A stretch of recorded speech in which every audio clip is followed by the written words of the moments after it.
Good morning. Today we're talking about our path to mental health. Should I say next slide? All right, so mental health matters. Next slide. So I'm going to be talking about some ABCs today. Acknowledging the struggle, bearing one another's burdens, and converting from the stigma of either having a mental illness or knowing somebody in your family having a mental illness to the support that we all need in that journey. Next slide. So the glory of humanity can, oh, I can't even read it. Oops.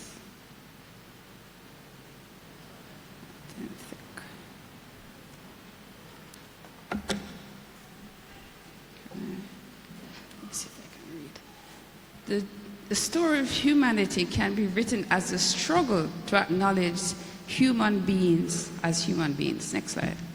So, point A, we all suffer. There's nobody in here who has not suffered in some way. The psalmist said, "Why, my soul, are you downcast? Why so disturbed within me? Put your hope in God." Next slide. So, all of us have some kind of struggle.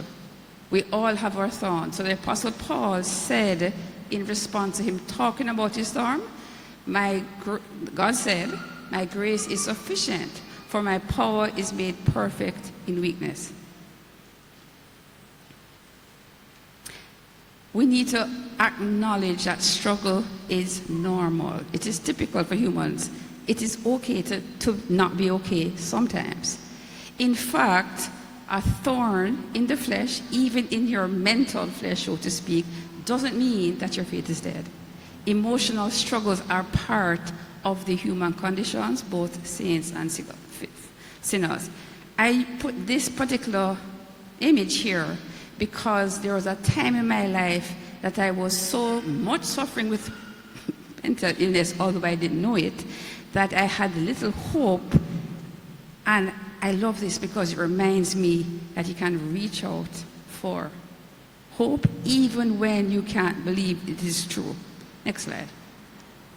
So, in addition to acknowledging burdens, we should also bear, not acknowledging struggle, we need to bear each other's burdens. So we need to, as Paul says in the letter to the theologians, encourage one another and build each other up. In Galatians, back please. In Galatians, he also said to bear one another's burdens. Next slide. Jesus was also overwhelmed when he was in the Garden of Gethsemane. The scripture actually said he was overwhelmed with sorrow to the point of death. And then he said to his apostles, "Stay here with me and keep watch." If Jesus can be saying to his disciples to keep watch, how much more do we also need to do that for each other? Next slide. We should mourn with those who mourn. So sometimes we have burdens that's really way too heavy to carry by ourselves. And so letter Paul to Romans says we should rejoice with those who rejoice and mourn with those who mourn. Next slide. So some people are really called to be mental health advocates.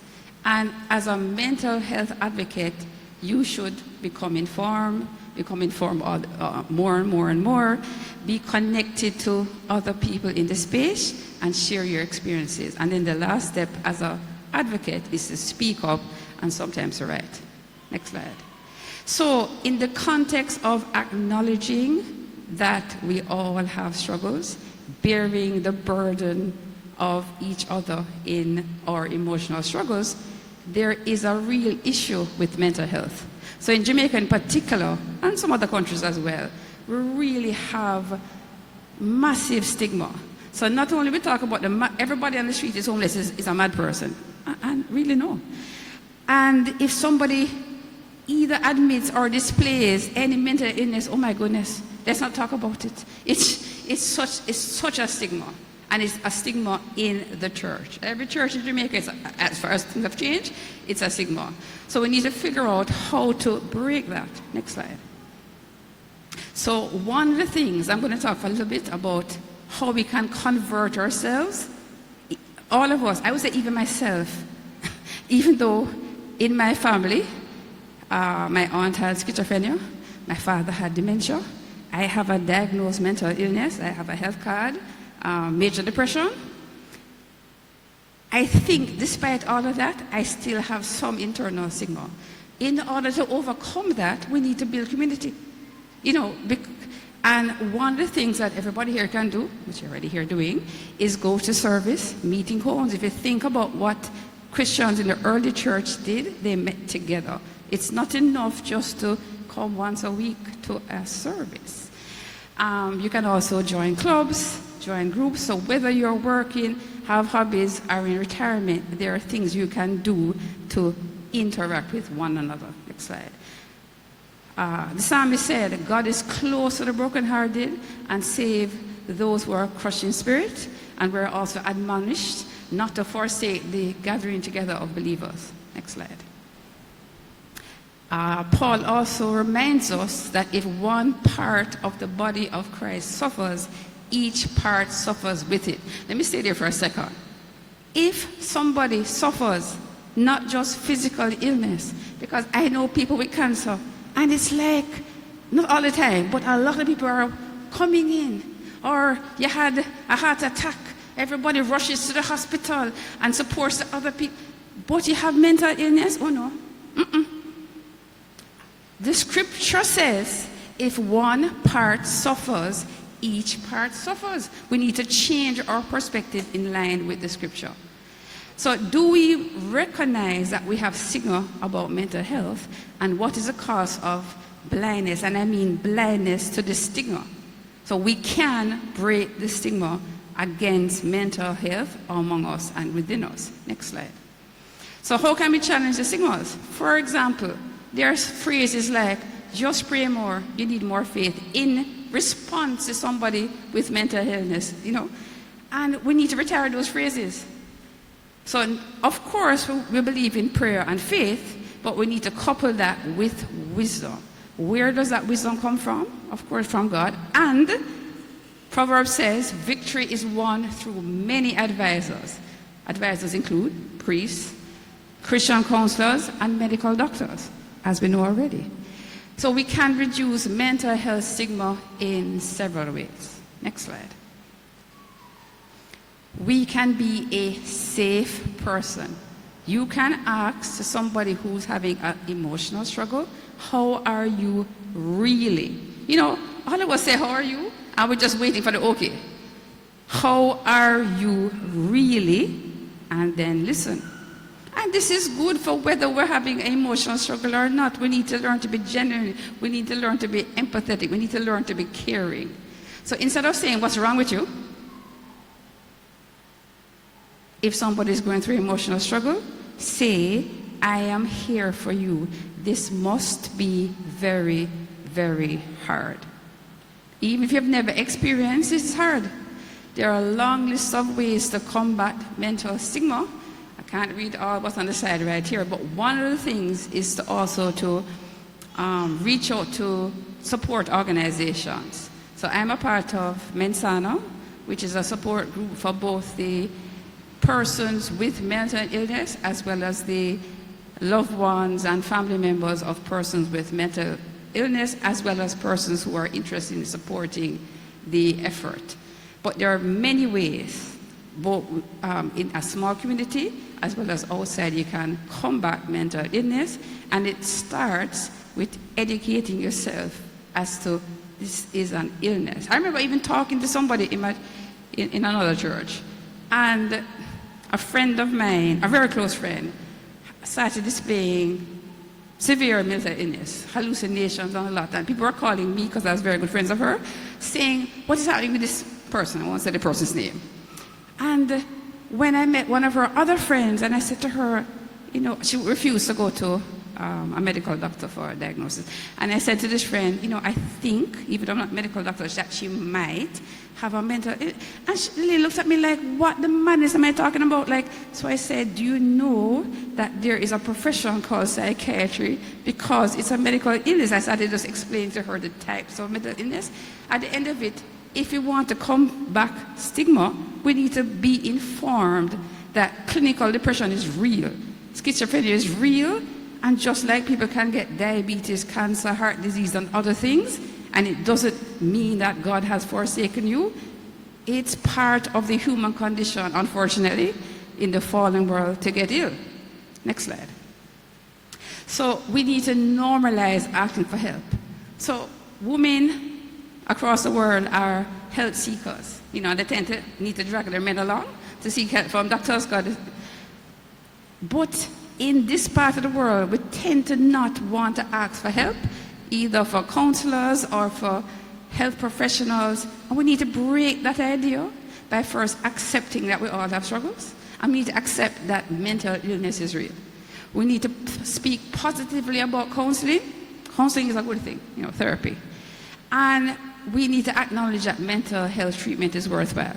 There are some people, there are some people who are resistant to treatment, but most people can be treated, you know, and sometimes it's trial and error, but don't just dismiss mental health treatment because in the first week, like even if you're taking medication, normally it takes weeks for the medication to work, and sometimes it's a trial and error process. Mental health treatment is worthwhile to many people with illness. Next slide. It's okay to ask for help. So we need to pray for discernment. We need to know in the church when to listen and pray, and we need to know when to seek support, because there's times for each. Next slide. So there are lots of different mental health challenges among elderly, and there are lots of reasons that elderly persons can have mental health issues. And there are some on the slide. Next slide. In thinking about caring for elderly, since we have a lot of elderly here, we need to acknowledge that there is the burden of loneliness and many other ills among people growing old. And back to what I said earlier, gather together, reach out. If there are people who can't leave home and are here watching this, please, you guys, there's WhatsApp, there's phone calls. You can reach out to each other to reduce loneliness. The research, apart from common sense, everybody knows that loneliness is painful. Do you know that research shows that lack of social support, in other words, loneliness, is more deadly, as it reduces your life more than lack of physical activity, more than any other, meaning based on the research so far. So it's the most deadly thing you can do or not do, meaning it's worse than smoking. So being lonely is worse than smoking. It's worse than not moving regularly. It's a massive problem. So independent of mental illness, we all need each other. So we need to acknowledge that, especially among the elderly who are losing, literally people are dying, their friends are dying, their family is dying, we need to reach out to the elderly. And if we're elderly, we need to reach out to each other. We need to decide to bear the burdens of seniors. And we need to convert, love the elderly. Next slide. So how can we love the elderly? Notice I have lots of ABCs. We need to appreciate that elders have wisdom. I mean, by the way, I actually realize that the older I get, that not every elder has as much wisdom as we'd want. But in general, elderly people have wisdom. Any young person here, reach out to elderly people around you. I think you don't appreciate, because we don't live in the East, how much wisdom is in the elderly, and we lose out on their wisdom. Reach out to the elderly. Believe in the dignity of life, because every part of life is important, not just the young. We live in the West where we're all emphasizing youth, but there is value in old age. And we need to care for elders who suffer. Next slide. So how do we, in addition to caring for the elderly, we need to think about caring for caregivers of people with mental health, or any caregivers at all, because there is a massive emotional burden on caregivers. It takes an emotional toll. So as a caregiver, You need to activate your own replenishment. You need to bury the burden of perfection, and you need to create your own community if you don't have one yourself. In fact, as a church, if we know any caregivers, especially people who are literally spending all their time taking care of people who are bedridden or very sick, it is good for you to do that. Help them to acknowledge, if you could go back a second. Go back to the previous slide, please. Acknowledge that they need replenishment, because you can't pour from an empty cup. So every caregiver, in fact everybody in the whole world, needs to schedule time for yourself, as we know already. Next slide. So there are lots of things you can do to fill up your battery as it depletes, and you can see the list there. Next slide. And so as we think about caring for caregivers, you want to bury the burden of perfection. Some of us feel like we need to be as, a saint. And at the end of it, there are very few of us who are, in fact, we all know none of us are perfect. But even myself, my father had dementia, and he was very sick for about 3 years, and he died exactly 1 year ago. I kept feeling, because I knew other people, that I wasn't doing it as good as two of my friends whose parents were sick with different diseases and then died. And I kept saying, I'm not doing it as good. And one of my friends, who is a medical doctor, said, after my father died, he said, Suzan, what kind of story you have? You were doing it to the best of your ability. Many caregivers tend to feel like what they're doing is not good enough. You need to drop that guilt. Remember, Jesus said, my yoke is easy and my burden is light. Next slide. And then the next tip I have for caregivers and people who are helping caregivers is, if you don't have a community, you can create your own. There are many ways to create your own community. Reach out to people and ask them for help. You can go online and find online groups in any area. So whether you go on Facebook or, I'm not sure about LinkedIn, but like Facebook, there's lots of groups for almost everything that is under the sun. But aside from that, in Jamaica, there are many support groups in Kingston, because we're living in Kingston, that can support you. So there's not just Mensano, there are, for, since a lot of elder people here, there's actually meetings of the Senior Citizens Association. The thing is, you need to figure out how can you create your own community. If it is that, a lot of us, we're the only person in our family who is willing to do the work, you need to reach out to other family members and say, listen here, can you at least check in with me every so often? You have to decide to make yourself vulnerable to create your community in any way you can, because each of us was not meant to be alone. So you must purposely create your support team. Next slide. And so, my last set of ABCs, so we spoke about ABCs in general for mental health, we spoke about ABCs for the elderly, we spoke about ABCs for caregivers, and we're going to finish with ABCs for mental health treatment. Adjusting to healthy lifestyle, becoming whole through therapy, and cultivating consistent medicine. Next slide. So, on the first point, how can we adjust to having a better lifestyle? We might have all heard that there is a real mind-body connection. So your physical health or ill health affects your mind, and similarly your mind affects your body. Some of the things that are important there is sleep, nutrition, and movement. We all need sufficient sleep, we all need good nutrition, we all need to move. It doesn't have to be an exercise program, but movement is of value. Next slide. In fact, on the matter of movement, sorry, I'm a fitness buff enthusiast. Guys, do you know that the World Health Organization recommends 75 minutes per week of vigorous activity, or 150 minutes of moderate activity. But research recently also shows that every little matters. So, if all you can manage is 5 minutes once a week, and you are doing nothing before, you are making strides improving your health. It will improve your physical health and improve your mental health, because there's overall research and what is called anecdotal evidence and my personal experience. Everybody I know who increases their fitness levels sees the amazing benefits. I commend it to you. So we can think about the mind, how we think matters. As I've been talking a lot today, our thoughts, our beliefs, our emotional health. We can think about our body, how we exercise or move. What we eat actually affects our health, That would be a whole talk. I won't go there today. Sleeping sufficient, because if you have not enough sleep, it can severely hamper your health. And other kinds of self-care practices. And both your mind and your body affects your overall health, both in terms of physical and mental conditions. Next slide. So, the second point under adjusting the healthy lifestyle is can you regulate your nervous system? And you can by breathing exercises. It's very simple. Breathe slowly in and breathe slowly out.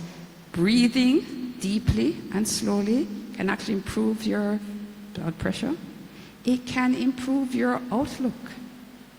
Some people call it meditation or mindfulness, whatever you want to call it. Breathing, we all breathe. From time to time, slow down and take deep breaths, preferably breathing in. There are different recommendations. You can Google it if you want, but basically breathe in for maybe count of 5 or more and breathing out slowly.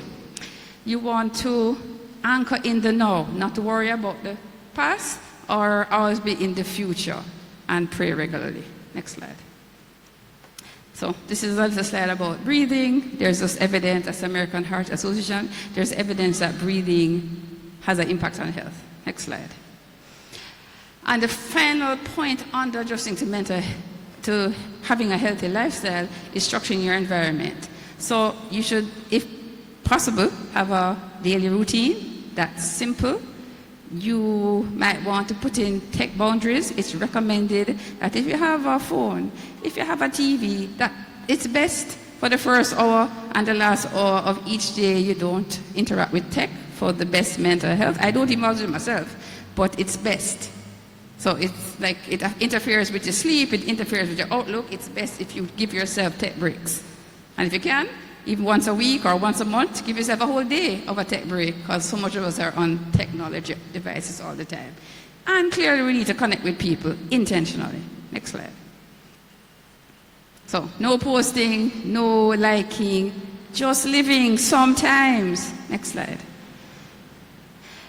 And the B for mental health treatment is therapy. We can become whole through therapy. So you need to know why it makes any sense to do therapy.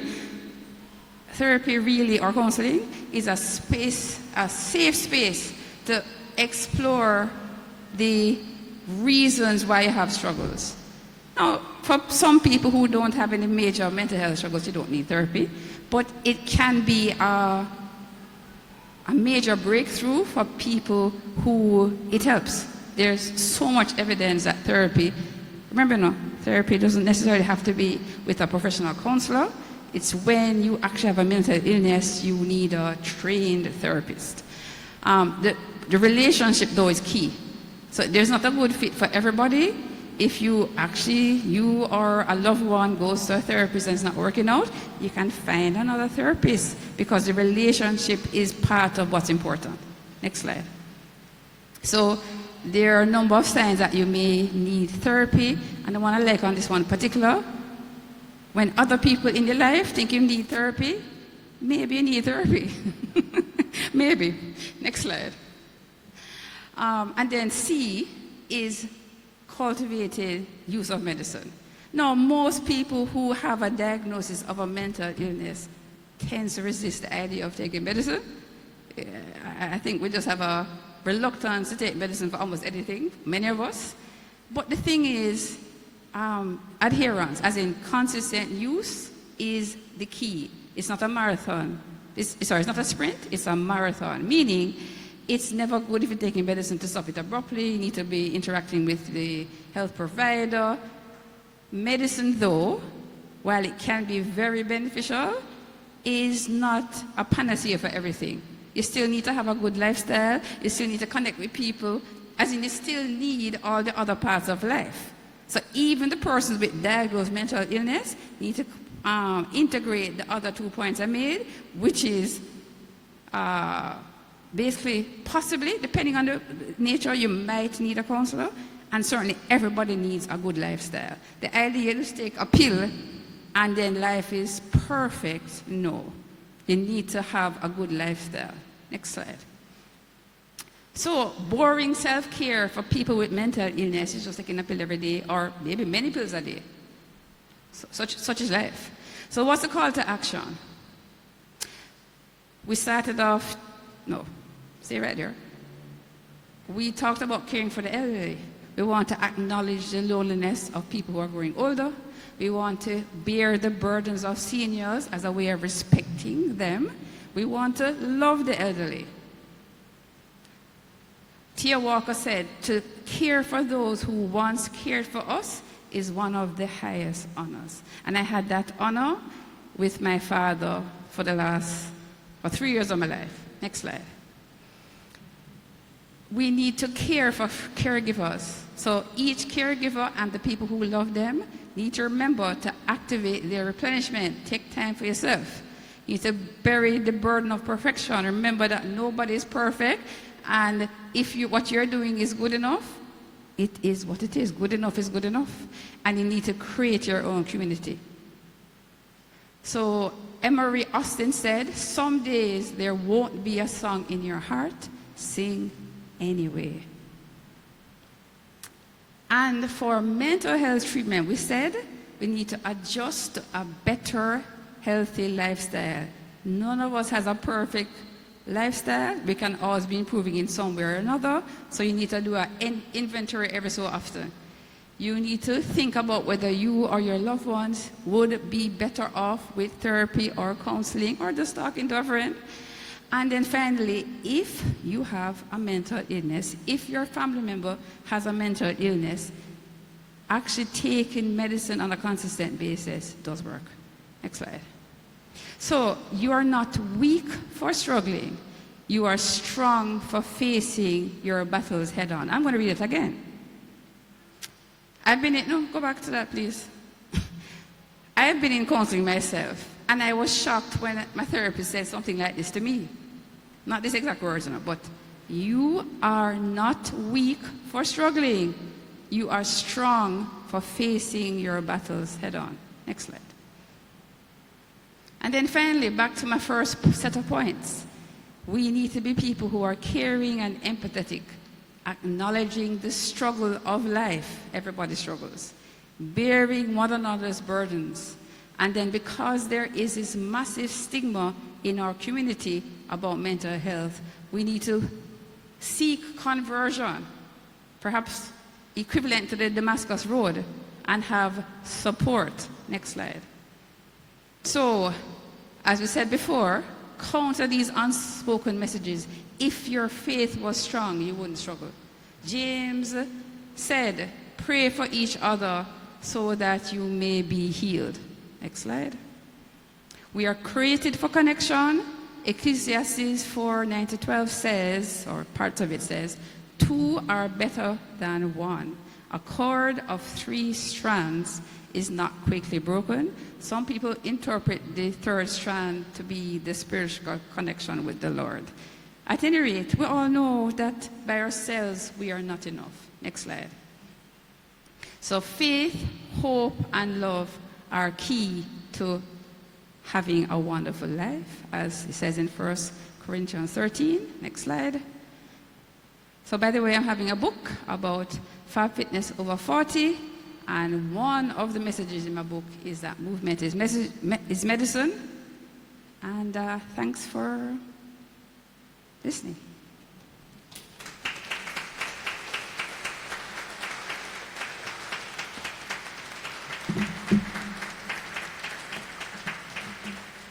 Okay, friends, are there any questions, any comments you'd like to make at this time?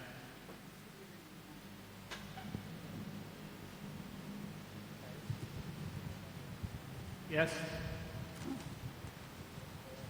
Yes? Right.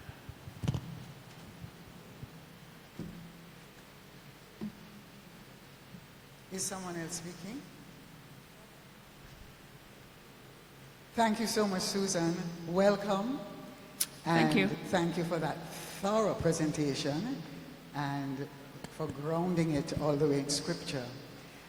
It is interesting that we are having this just after I saw a post by Dr. Michael Abrahams yesterday talking about reaching out to people. Yes, I saw it too. You saw it? Mm-hmm. Yes. And he actually called the helpline. Is it Donna who is projecting? Because I just sent it in WhatsApp to her. He actually called the helpline to test it. And either 2 or 3 different persons called to find out how he was. So that helpline really works, and he was recommending it for people, because some people, no matter how you tell them about community, they're not listening, right? They want to be anonymous. Well, you can call the helpline, please. Nobody needs to go out because they feel in despair and they can't speak to anyone. Please use the helpline. Yes, as we might know, there was a young lady who, I don't know her name, participated in Miss Universe, who recently ended her life, and she actually had shared that she was struggling with suicidal ideations, meaning she thought of killing herself. And somebody told me I shouldn't share it, but as a teenager, I did not want to live anymore, despite the fact that I had many things going on well, because the nature of who I am is prone to that kind of thinking. Thankfully, I've not had that kind of thought for quite a number of years. And literally, I finally said it to somebody. Do you know what happened to me? I was told by the person I said it to, never say that ever again. At the time, as a teenager, I didn't even know that, I know about mad people, so to speak. I didn't know that clinical depression was an illness, because I knew I was depressed, I didn't know that having suicide ideation is a medical emergency. And as I look at the responses of people to posts like that, I find that there's a lot of ignorance, in my opinion. So, like, people are talking as if they're only talking about adults. There's high incidence across the world, or prevalence, of thinking about death among teenagers. It's common. It's common in Jamaica. And unfortunately, we're having increased percentage of suicides. So in Jamaica, we have much less suicides than other parts of the world. And there is actually an agency called Choose Life International that also has free counseling and has support. And so I would say, yes, definitely, I agree with you. We need to reach out, and we need to take all reports. Even a road I used to live on, I heard that there's a lot of talk some many years ago. I found out afterwards that from some source, it doesn't matter, that it was a medical doctor who actually killed herself, and it just didn't come in the news. Because it was such a scandal that even though it was clear she had killed herself, it was never disclosed. And so at the end of it, we need to accept that in Jamaica we do have suicides, and that we need to reach out. Now, unfortunately, you can't always, just like people die of diabetes, of heart disease, not everybody will always be helped. But the point is, that's not a reason to stop and say, oh, the person said that, but that's it. No, we need to reach out and do what we can. And there are mental health professionals that can help. And so thanks for that reminder that there are hotlines that we can call, because if people have my experience, I didn't actually reach out for years after that to anybody. In fact, even when I was told by the first person who actually told me I was depressed was actually a program director when I was in the US. And then I said to him, oh, so I'm depressed? So I said, really? And then he said, here's the solution. I said, oh, really? Let's hear it. And he said he just needs to work. So actually, the work did actually reduce my depression. But the point is, until I actually got mental health, and it took me a long time to accept that I actually had that disease for lots of reasons, including that somebody in my family said, shut up, don't talk about it. And I didn't know. So it was a lack of ignorance as well as lack of support. So we really need to, see it right there, the helpline. Take a note of the helpline, and if your loved one or yourself have a difficulty, please reach out to the helpline. Next question. Yes, go ahead. Hi, good morning, everyone. So I know that you mentioned a lot about the elderly. However, you did not really touch too much on the aspects of youth. And I know that the stigma is a big concern. However, what if it's not just the stigma and the fact that people aren't educated?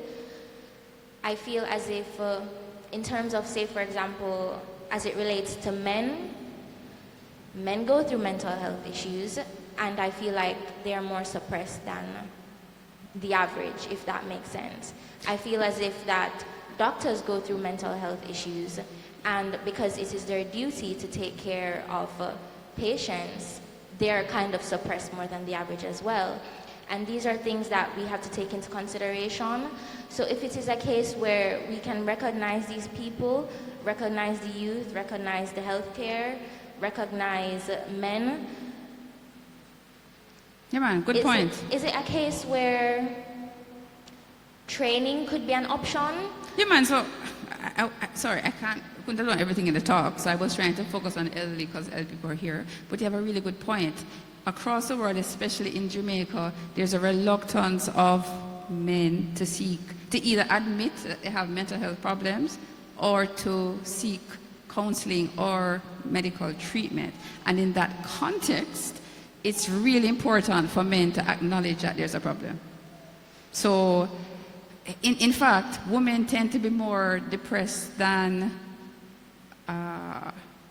men. However, a higher percentage of men tend to complete suicide, unfortunately. So certainly, men and mental health, lots of information and education is needed. And similarly for young people, I was giving myself as an example after the talk. I literally had no idea as a teenager that there was anything called mental disease apart from schizophrenia. I didn't know the fancy name for it. But I knew about schizophrenia, and I knew about nothing else. And so, yes, I think if it's up to me, I would have us having mental health education in third form so everybody could know about it before they start socializing. So I think churches, early high school, all colleges, radio programs, TV, I think we need massive efforts for education, because the way how stigma can go down is by education. So excellent point. And the amount of mental health struggles among the youth is very real. Okay, thank you so much. Yeah, man, so thanks. is it a case where, in terms of educating everyone and educating the necessary people that need to be educated, can training be optional where you are concerned or the organization that you work for are concerned? Say, for example, I attend UE, and I think it would be absolutely amazing if not just like a rigorous training program, but just in case where we're able to sit down and get the necessary steps of how to recognize that, hey, my friend needs help. My friend is going through a lot. And you can recognize that just by their body language or the things that they say or the things that they do, right? So if it is that we can have a training where we are able to recognize just these little things and to stop it in its tracks, is that a possibility? Yeah, I'm not an expert on this, but I do know that Choose Life International has once a year has an online training as well as face-to-face. The online is free. They just had it last month I think there's a I think there's a suicide day I think whatever it's called, World Happiness Day. So on World Happiness Day every year, Choose Life International has training. I think we need a whole lot more training than just once a year. But yes, I agree with you. UWI, UTech, NCU, all the universities, high school students, we just need a lot more training, and even the training that currently exists, we need to find a way to advertise it, perhaps on social media as well as other ways, so that people will know. I can say young people like you would definitely want to be involved, and there are opportunities. And in fact, you could maybe talk to me afterwards. But the point is, there is training, and I think there needs to be more. Okay, thank you so much. Question here. Angeline?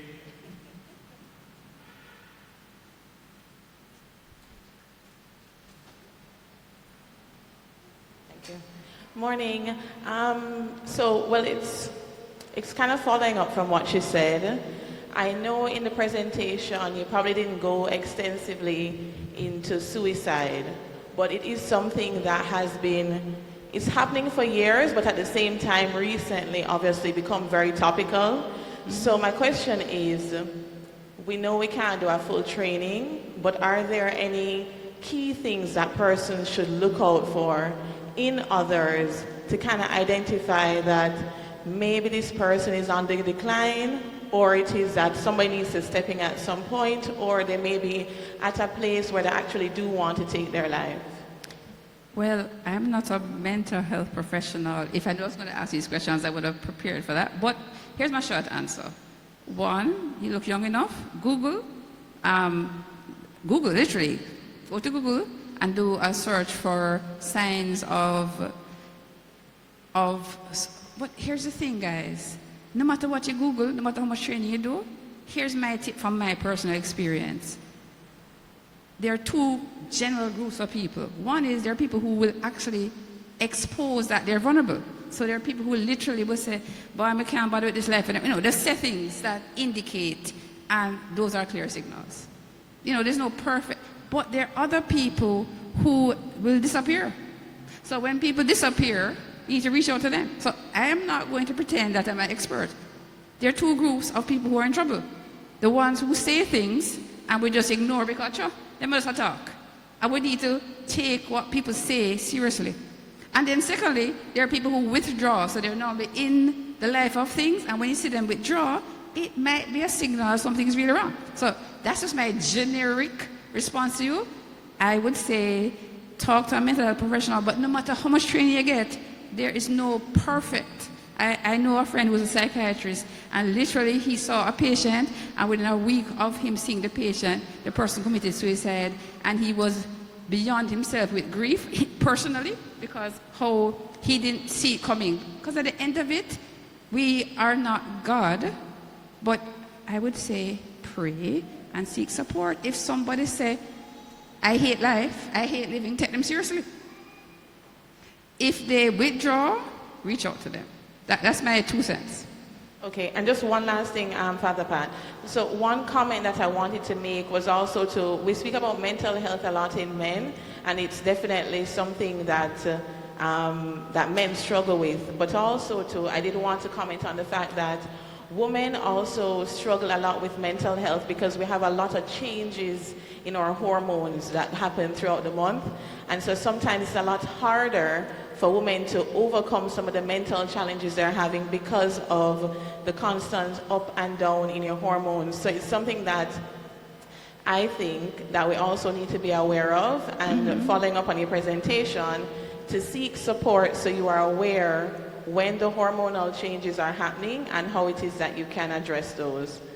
Yeah, and my only comment to that is it can even be harder when you're going through as a woman, perimenopause or menopause. For the men who don't know, perimenopause is a phase before menopause that can be very difficult either with mental health or with physical health. And so, yes, definitely women can have challenges because of hormonal changes. Well, what really good questions. I'd like to share quickly 2 experiences. When I was in Christiana, many, many, many years ago, I had a very good friend who was very active, talked a lot, had a lot of energy, drove fast, did everything fast. And people used to say he was mad. And then all of a sudden, he became very quiet and withdrawn. And he was missing for a period of time. We eventually found him hanging in a hut. He had committed suicide. So we have to look out for the change in behavior of our family and friends. And in recent times, there was a young woman who just felt she wasn't loved, felt depressed, felt that her family wasn't treating her well, and she attempted suicide. She didn't succeed, but she attempted suicide. So yes, our children, we must pay attention to our children. And when they say negative things about themselves and their experiences, we need to take it seriously. And sometimes it's a cry for help. And we need to be there for them. Yes, we know the stigma, and we know that some persons shut away the ones that are not physically well, mentally well. They shut them away so they are not exposed to the public because of the embarrassment. But we need to appreciate what Suzan shared with us, that we have to love them and be there for them and for each other. So I want to thank Suzan and for those who raised questions for the presentation. And please be assured that we are praying for you in your own struggles and understand that you pray for all of us as well. Thank you very much.